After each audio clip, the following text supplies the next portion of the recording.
Hello everyone and welcome to another episode of Smite Patch Analysis. So if you can't tell by my terrible sounding voice, I am actually ill, which is why this video is coming out so late. I'm going to try and go through all of this as best as I can, and yeah, because it looks like it's going to be a good patch. So Susano, the new god, looks really interesting. Mechanically, he seems as if he's going to have a very high skill gap. That's what a lot of pro players have been saying that have sort of played him on the PTS. So if you want to go download the PTS, you can, and then you can go and play Susano and have a go and see if you like him. But he is going to be an assassin. If you want to know what he does and like sort of watch him play rather than like actually playing a game with him yourself, what you can do is just go and watch the patch notes live stream that Hi-Rez did. I'll put a link down in the description for that, but because this video is going out so late, most of you have probably already seen it if you're interested in that. But he does seem to do a ridiculous amount of damage. I can see his damage being nerfed. I think his 2 should do a bit more and his 1 should do a bit less. Personally, that's the impression I get from seeing some people play him. I haven't actually had a chance to try him out yet, but from watching other people play him, I think they need to sort of just rebalance the damage over his abilities a bit better. But he does seem like an interesting god. Certainly a bit different. His 1 is very interesting. So new god skins look pretty decent. Nothing out of this world. This Jag.Rar Witchblade is pretty damn cool though. Red Vengeance Nemesis also looking pretty good. Yeah, so just go with the skins. Allied Strong Icon. Obviously, if you don't know about Allied, he's a pro player who has cancer, so there's been a load of fundraising to help fund his treatment and all that good stuff. It's really nice to see the community come together and do some good stuff rather than bitching all the time like they do in lobby. So faith in humanity restored. So yeah, that's pretty cool. That's going to be free once you enter the hashtag Allied Strong code in game after the patch goes live, which I believe will be on Tuesday. So 2016 season ticket update. They've added another Enigma chest roll, a Vicious Apollo and an Undying chest roll. I presume they're going to keep adding more Undying chests as we progress through this season, because I think there are a total of 6 skins in there, and with this patch there will only be 3 Undying chest rolls that you can actually unlock. So I presume we'll make our way up to hopefully 6, so we can get all of the skins. I would imagine that would be the case. Yeah, excuse me. So, Conquest Map Changes. This is really interesting. So far in Season 3, we've seen solo lane get catapulted into overfarmed oblivion. Like, the solo lane is just so far ahead of the rest of the players in the game, it's absolutely ridiculous. And the jungler has sometimes struggled for XP. It's not quite as bad as sometimes myself and other people make it out to be. Like, a lot of the time, if you are getting behind in jungle, you are doing something wrong. Obviously, I've realised that after I go back and sort of watch, because I record most of my games, I go back and watch them, and I'm just like, oh, I'm an idiot. That's why I got behind. There was a bit of an issue, so you were finding that the jungler was sort of more like a mid-support role, which sucked. So we've added the speed camp back. That's pretty damn cool. Which is going to be where the mana camp is currently, and then the mana camp has been moved next to solo lane, where it was in Season 2. So there's now no boar there, it's just the mana camp at solo lane.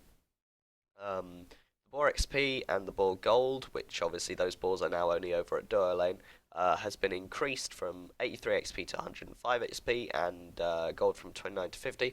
So that's sort of going to give the duo lane a bit more farm, try and bring them up with the solo laner. And it's also going to mean the support can get more as well and won't have to leech off mid lane as much. Fire elementals give 45 XP and 30 gold each, and are now a single camp. Move the back Harpy camp back to its original Season 2 location. Not really sure what the point of that was, but okay. They have reduced the timer from 110 seconds to 80 seconds, and the boar respawn timer has been increased from 110 to 180 seconds. So, some random stuff there. Most noticeable one is fix an issue where GM messages will be sent out as GM global alerts. So someone in high res, I believe they said it was clumsy, which is kind of ironic, was messing around with some stuff and ended up sending out some global alerty thingies. So yeah, if you were online for that, that's what all of that was. Added some achievements. Item changes. So the new Bloodforge, this looks like it's going to be strong as crap on someone like Carly. So basically the cost's now been increased to 2,850, so that's going to be a late game sort of luxury item after you've done the majority of your build. Increase the power from 40 to 75. New passive, killing an enemy god forges a shield from their blood with health equal to 200 plus 10 per player level for 20 seconds. While the blood shield is active, you gain 20% movement speed. So I think this is going to be a really nice luxury item for gods like Kali. And I'll probably try on a Wheelix. I reckon it'd probably do alright on a Wheelix. Basically, assassins that really benefit from that movement speed and the extra sort of health after they get a kill, and the power and a nice bit of life. I believe the lifesteal stays on it, so yeah, nice bit of lifesteal there too. Gem of Isolation has had its cost reduced, so we weren't really seeing much of Gem of Isolation. It used to be really good on, I believe people used to get it a lot on Poseidon because of the Whirlpool, the tick damage. You just get slowed to crap in the Whirlpool despite the fact that it's already a cripple and you'd literally just not be able to move, and it was disgustingly strong. But yeah, hopefully we'll see a bit more Gem of Isolation. I'm not sure why I'm saying hopefully, because it's absolutely a pain to play against, but whatever. So Golden Bow absolutely got nerfed to shit last patch.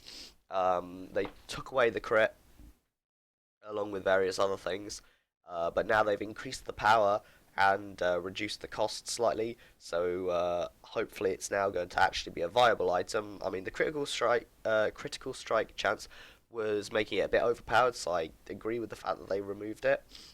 Means that Throwing Dagger is now... Throwing Dagger is the tier 2 version of Golden Bow. A lot of ADCs were getting that to help them clear wave because of the AoE effect on your auto attacks. So hopefully this item is going to be more centered around that now rather than just being ridiculously overpowered. Heartward Amulet increased the magical protection from 40 to 45. That's because the tier 2 version of Heartward Amulet was giving 45 magical prot, and once you upgraded it to Heartward Amulet it actually reduced to 40. So that's sort of just been updated to bring it in line with its tier 2 item. Fix the tooltip of Hider the Nemean Lion. However you're supposed to pronounce that. Fix the tooltip incorrectly stating it reflected damage as magical damage. It actually reflects damage as physical damage. So Hider the Nemean, it reflects a percentage of the damage you take from enemy auto attacks. It did say magical damage, but apparently it's physical damage. I don't build that item very often. I tend to go with Midgardian Mail against a lot of auto attacks, but I do build it occasionally. But yeah. So, Mail of Renewal fixed an issue where all player deployables were proccing Mail of Renewal. That was ridiculously broken, and still is actually if you're watching this video before Tuesday. If you're on lane against a Sylvanas, an Apwash, an Amazencab, or anything like that, then literally just build Mail of Renewal, because if you destroy the plant from Sylvanas, the corpses from Apwash, or the hive from Amazencab, it will proc Mail of Renewal, which restores 15% of your maximum health and mana, which is absolutely disgusting. Rod of Asclepius increased the health and increased the aura to 25% healing. Hopefully that sort of brings healers a bit more into the meta, because we're still not seeing healers much. And they've put the passive aura at 10% onto the second tier version of Rod of Asclepius. Runic Shield had its cost reduced. Hopefully we see that. Runic Shield's one of those sort of counter build items, but it really doesn't get built much. So reduce the cost to make it sort of more accessible. Spectral Armor added an effect for when the passive is active, just make it a bit more obvious what's going on, and it'll also allow you to to know. If the passive for Spectral Armor, if you don't know, is when you activate a relic, you gain Ghost Walking for a short amount of time, so you can walk through sort of buff camps, enemy players, those sorts of things. Yeah. So the effect is just going to sort of make sure that you can clearly see that the effect is active, and so that you're not like, why can't I move through people, thinking the effect is active when it actually isn't. So Stone of Gaia increased MP5 from 10 to 15, slight buff there. Sort of just continuing with the whole fact that Stone of Gaia is a really sort of sustain item. So Wind Demon was an anti-heal item for auto attacks / critical hits, but it was never really bought, simply because it just doesn't really fit into anywhere. However, so they've changed the passive to critical hits increase your attack speed and movement speed for 20% for 5 seconds. That's OP as fuck on Mercury. Just saying, Mercury is going to be ridiculously strong following this patch, because not only are we getting speed buff back, speed buff back, which is going to mean that Mercury is strong because he gains power off the movement speed and all of that stuff, and he can just move around punching stuff in the face, which is doing Mercury things. But the passive of Wind Demon, critical hits, you build Mercury crit, that's just what you do. Increase your attack speed, that's ridiculous. And movement speed, which gives Mercury more power. Hi-Reg, you've literally broken Mercury now. Everyone is going to be playing Mercury, and you will literally not be able to kill him, especially with this bloody thing. Where's it gone? Bloodforge. Like, what? Can you imagine building crit with Wind Demon, and then Bloodforge is going to give you some lifesteal, 75 power, you're going to gain so much movement speed. You're literally going to be capping on movement speed at this point. Is there a cap on... There must be a cap on movement speed. So let me hop in game, and there's a cap on everything. I don't actually know what the cap on movement speed is. You won't be able to see this, but let me just take a look. Movement speed. Okay, yeah, you're not going to be capping on movement speed. It is pretty damn high, but you're going to be doing a lot of movement. You're going to be moving bloody fast at this point. Let's put it that way. And... yeah, you're also going to have a shield, and a ton of movement speed, and a ton of attack speed, and be critting, and be healing, and have a shield, and be critting, and be healing, and have more movement speed, which is going to make you do more damage. That's just ridiculous. Mercury's going to be broken. Witchblade reduced the cost, again, same as Runic Shield, or whatever it was called. It's a counter build item, not built in many situations though, so... reducing the cost just sort of makes it a bit more accessible. So God Changes, Transgressor's Fate on Artemis, which is her trap, her one. That has had updated effects. So basically, if you're on Artemis's team, it's going to look the same as it would for that skin. However, if you're on the enemy team, it's sort of going to be a red, glowy, semi-transparent pattern on the floor. So it's more consistent across all the skins, so you can recognize it more easily, but it also stands out like a bloody, like, I don't know, like a giant tomato on a white sheet. Don't ask me why that's the example I thought of, but it stands out so goddamn much now. You're literally never going to walk into an Artemis trap unless you're doing it deliberately or you don't care. Literally. Like, some of the skins, it was really difficult to see the traps in certain places on the map. Now it's going to be really, really easy to see them. I reckon they'll probably change that slightly. Chuck's Rain Dance has had the slow increase from ranging from 15 to 35% to 20 to 40%, and then Stormcall increased the base damage from 150 to 350 to 200 to 400. So very, very minor buff to Chuck. I really don't think we'll see a huge amount of him as a result of this patch. I just don't think... Excuse me. I don't think that it's enough to make Chuck better than the other warriors. I just think there are better options.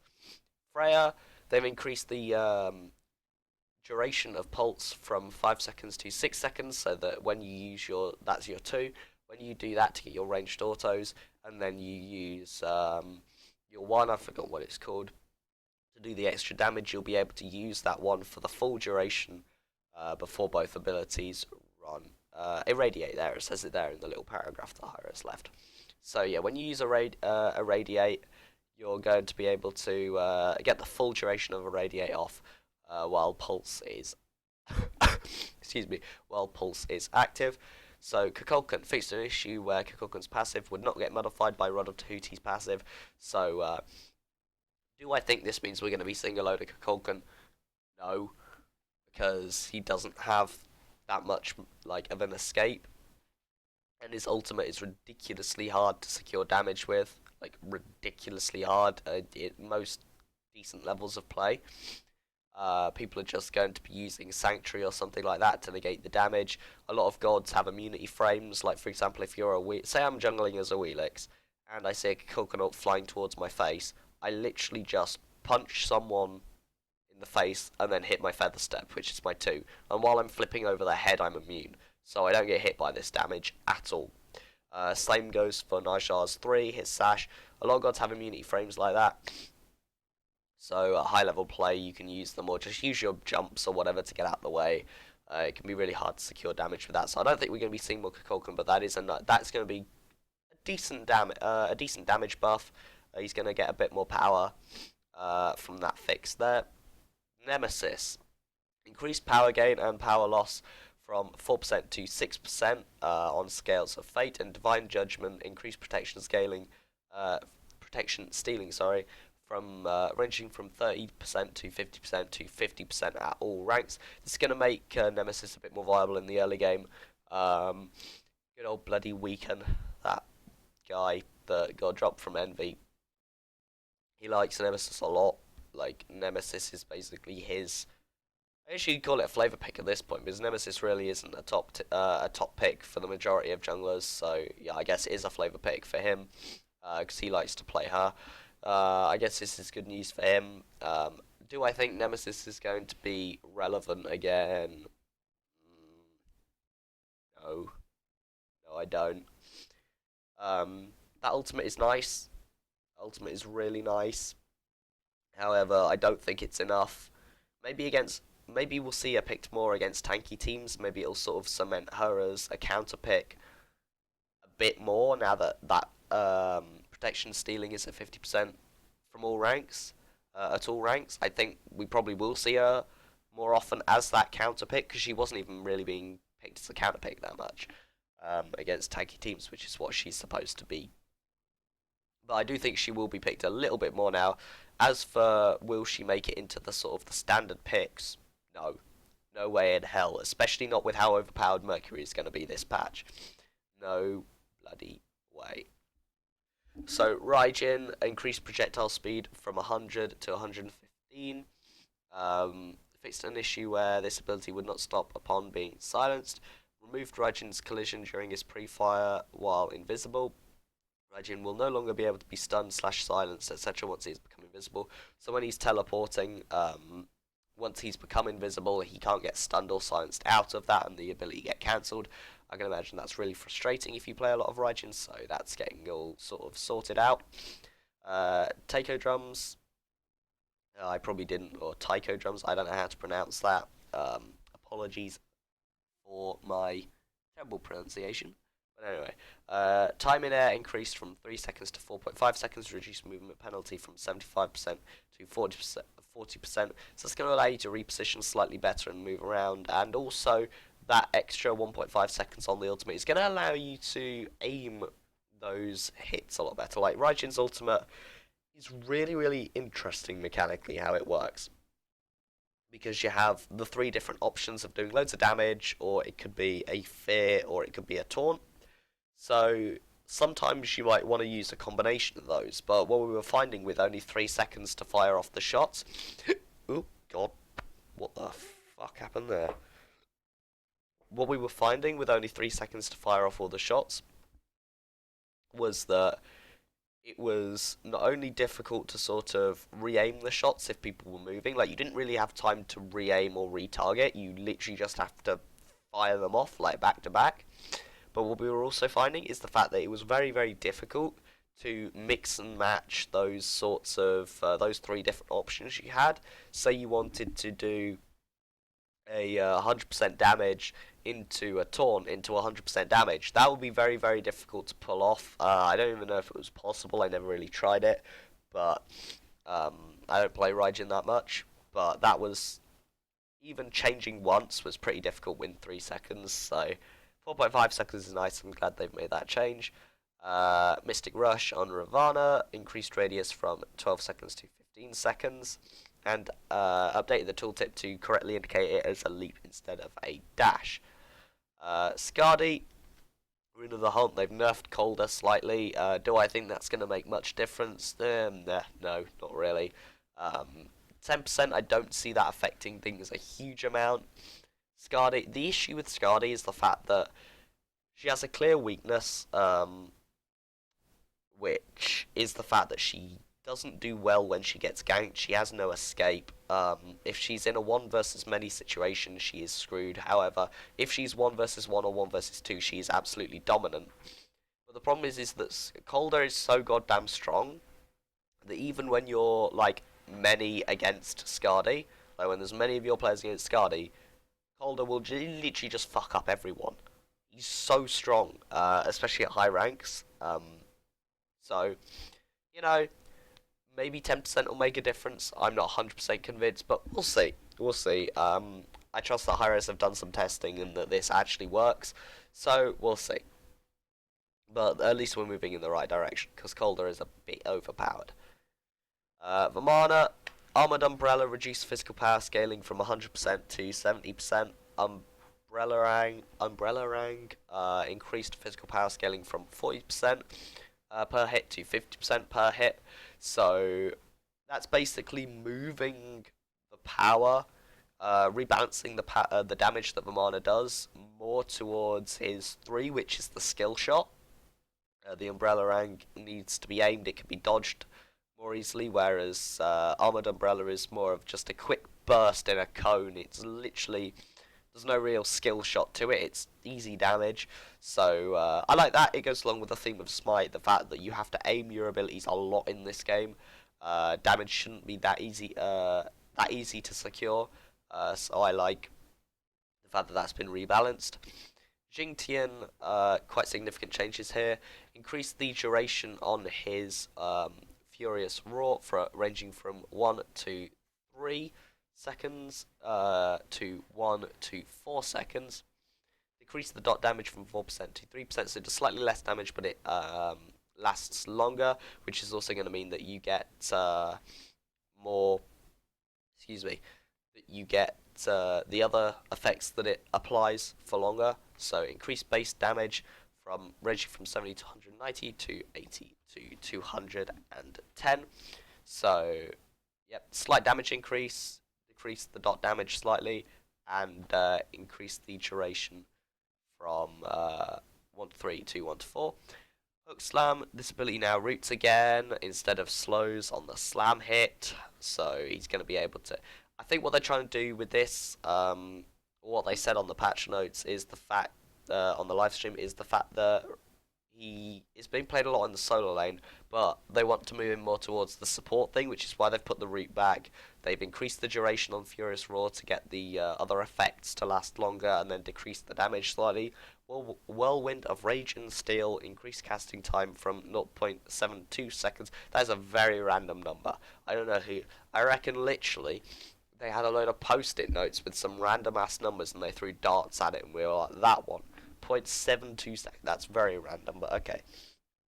To 1.25 seconds. So it's now going to take longer to sort of activate the ability, so you're going to have more chance to get away from it. There's a new animation which you'll see if you watch the live stream or play the PTS, or just wait until this patch goes live. This ability now deals 25, 45, 65, 85, 105 plus 35% per hook, rotation and throw. I presume that means damage. They haven't actually used the word damage, but I'm presuming it does. Cooldown reduced from 100 seconds to 90 seconds. So, yeah, some interesting changes to Jing Tian there.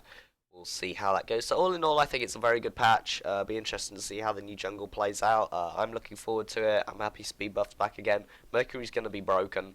If he's not, then fair enough, I was wrong. But I'd be really surprised if Mercury's not really strong this patch. But anyway, so that's it for the patch notes, guys. I hope you enjoyed the video. Sorry for sounding absolutely crap, and sorry for the video being out late. I can't help being ill. It sucks, but whatever. So, yeah, like if you like the video, subscribe to see more, and I will see you guys next time. Thank you very much for watching. Goodbye.